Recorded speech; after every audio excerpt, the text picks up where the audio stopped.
Welcome to STV. నా పేరు శ్రావ్య. బులెటిన్లో అప్డేట్స్ చూద్దాం. తిరుపతి జిల్లా నాయుడుపేట మండలం మేనకూరు సెస్లోని అరవింద ఫ్యాక్టరీలో అగ్ని ప్రమాదం సంభవించింది. ప్రొడక్షన్ విభాగంలో ఒక్కసారిగా మంటలు చెలరేగడంతో కార్మికులు, ఉద్యోగులు భయాందోళనతో పరుగులు తీశారు. ప్రమాద సమాచారం అందుకున్న అగ్నిమాపక దళం వేగంగా ఫ్యాక్టరీ వద్దకు చేరుకుని మంటలను అదుపు చేశారు. ప్రమాదంలో జరిగిన నష్టాన్ని అంచనా వేస్తున్న ఫ్యాక్టరీ యాజమాన్యం ఎలాంటి ప్రాణ నష్టం జరగలేదని తెలియజేసింది.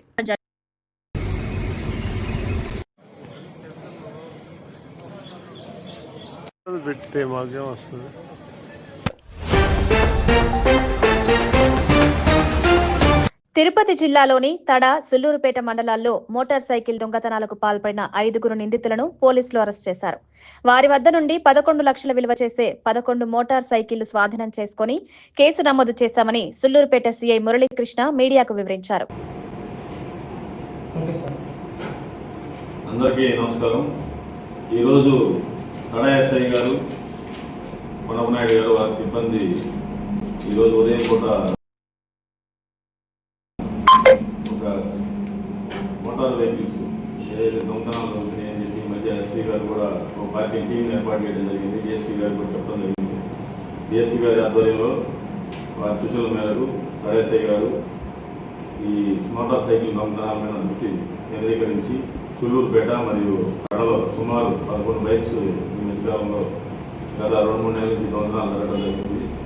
వీటికి సంబంధించి ముద్దాయిల యొక్క సమాచారం లభించిన సమాచారం మేరకు ఈరోజు ఒక 5 మంది ముద్దాయిల్ని అరెస్ట్ చేసి వారి వద్ద నుంచి సుమారు 10 లక్షల విలువ చేసినటువంటి 11 మోటార్ సైకిల్స్ని స్వాధీనం చేసుకోవడం జరిగింది. ఈ సందర్భంగా దీంట్లో కుదిరి సాయి విఘ్నేష్ అని సిసిటీ డబుల్ మర్డర్ కేసులో ఉన్నాడు. అతని మీద గంజాయి కేసులు ఉన్నాయి. అట్లయినా మునిశేఖర్ అని కూడా అతని మీద కూడా పాత్రకి గంజాయి కేసులు ఉన్నాయి. వీళ్ళిద్దరు కాకుండా వేనాడు చెందినటువంటి రాకేష్ ఆలియాస్ రాకీ, గోపాల్, అదేవిధంగా బందిరి సూర్యనారాయణ ఆలియాస్ మిరపకాయ, మొత్తం 5 మంది కూడా చెడు వ్యసనాలకి అలవాటు పడి ఈ గంజాయి వాటికి కూడా అలవాటు పడి గంజాయి అమ్మకాలు కూడా చేసేవాడు వీళ్ళు. అయితే ఈ మధ్య ఈ గంజాయి అమ్మకాల మీద కఠినంగా వివరించడం వల్ల ప్లాన్లు మార్చుకొని ద్విచక్ర వాహనాలను సులభంగా హ్యాండిల్స్ దగ్గర లాక్ని విరగొట్టడం, అవి తీసుకొని వెళ్ళి సెకండ్ హ్యాండ్లో వేరే వాళ్ళకి అమ్మాయి విధంగా ప్లాన్ చేసుకొని అన్నింటినీ కూడా ఒక దగ్గర పెట్టుకొని దొంగతనాలు చేయడం జరిగింది. వీటితో పాటు వంశీ అని ఇంకొక అతను కూడా ఉన్నాడు.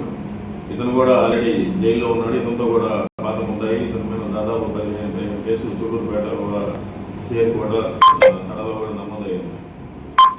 ఈ సందర్భంగా మేము వాహనదారులు కూడా ద్విచక్ర వాహనదారులు చెప్పేది ఏంటంటే ఈ మాంబట్టు సిసిటీవీలో పనిచేసే ఉద్యోగస్తులందరూ కూడా సుల్లూరుపేట మరియు తడలో ఎక్కడ పడితే అక్కడ వాహనాలని పార్కింగ్ చేసి బస్సులెక్కి కంపెనీలకు వెళ్ళడం జరుగుతుంది. ఈ యొక్క సమయంలో ఎవరైతే ఈ ఆగతాయిగా తిరిగే చిల్లర వ్యక్తులు, దొంగతనాలు చేసే వ్యక్తులు, పాత నేరాలు చేసే అలవాటు ఉన్న వ్యక్తులు ఉన్నారో వీళ్ళు ఆ హ్యాండిల్స్ని దగ్గర లాక్ బ్రేక్ చేసి వైర్లు కలుపుకొని అవి తీసుకొని వెళ్ళి 10,000, 15,000కి అమ్మడం జరుగుతుంది. సుమారు 1,00,000 పెట్టి ఒక వెహికల్ కొన్నప్పుడు దాని భద్రత ఎక్కడ పార్కింగ్ ఉన్న ప్రదేశంలో పెట్టుకోవడం, సేఫ్టీగా ఉన్న ప్రదేశంలో పెట్టుకోవాల్సిన బాధ్యత కూడా వాహనదారులకి ఉంది.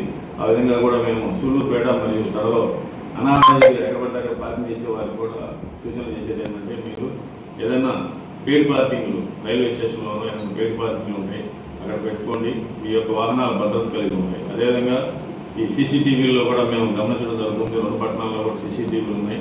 అక్కడ కూడా ఈ దొంగతనాలు చేసే వాళ్ళ యొక్క కదలికలను నిఘా పెట్టడం జరుగుతుంది. కాబట్టి ఈ దొంగతనాలు కూడా ఈ విధంగా పట్టుకోవడానికి కూడా ఆస్కారం ఏర్పడింది. ఈ సందర్భంగా ఎస్పీ సార్ కూడా అనేక తడ ఎస్ఐ గారిని అభినందించడం జరిగింది. అదేవిధంగా ముందు కూడా ఎస్ఐ గారు ఈ విధంగా దొంగతనాల్లో మంచి పురోగతి సాధించి గంజాయి మీద కూడా చక్కగా నివారణ చర్యలు కూడా తీసుకోవడం జరుగుతుంది. సుమారు 2 సుల్లూరుపేట తడలో కలిపి సుమారు దాదాపు 15 కేసులు దాకా పెట్టి దాదాపు 60 మంది దాకా ఈ లాస్ట్ 1 ఇయర్లో గంజాయి మీద కూడా కఠిన చర్యలు తీసుకోవడం జరుగుతుంది. సుమారు 200 కేజీల పైన గంజాయిని కూడా సీజ్ చేయడం జరిగింది. కాబట్టి గంజాయి ఇన్ఫర్మేషను, ఏదైనా దొంగతనాలకు సంబంధించిన ఇన్ఫర్మేషను, ఏదైనా పేకాట్లు కానీ, కోడి పందాలు కానీ, దసరా పండుగ వస్తుంది కాబట్టి వాటికి సంబంధించినటువంటి ఇన్ఫర్మేషన్ కూడా ఏదైనా ఉంటే గోప్యంగా ఉంచుతాము. ఆ వివరాలు కూడా సూళ్ళూరుపేట కానీ తరగా స్టేషన్ కానీ లేకపోతే నాకైనా ఇన్స్పెక్టర్ కానీ నాకైనా కానీ లేదా డిఎస్పీ గారు ఎవరు చెప్పినా కూడా చెప్పిన వారి వివరాలు గోప్యంగా ఉంచడం జరుగుతుంది. కాబట్టి ప్రజల్లో కూడా మీరు సహకరించి ఇలాంటి నేర చరిత్ర ఉన్నటువంటి చెడునత కలిగిన వ్యక్తుల పట్ల కానీ చెడు కార్యక్రమాలు సమాజానికి నష్టం కలిగించే కార్యక్రమాలు చేసే సమాచారం కనుక మాకు తెలియజేసినట్టయితే వారి మీద కఠిన చర్యలు కూడా తీసుకోవడం జరుగుతుంది.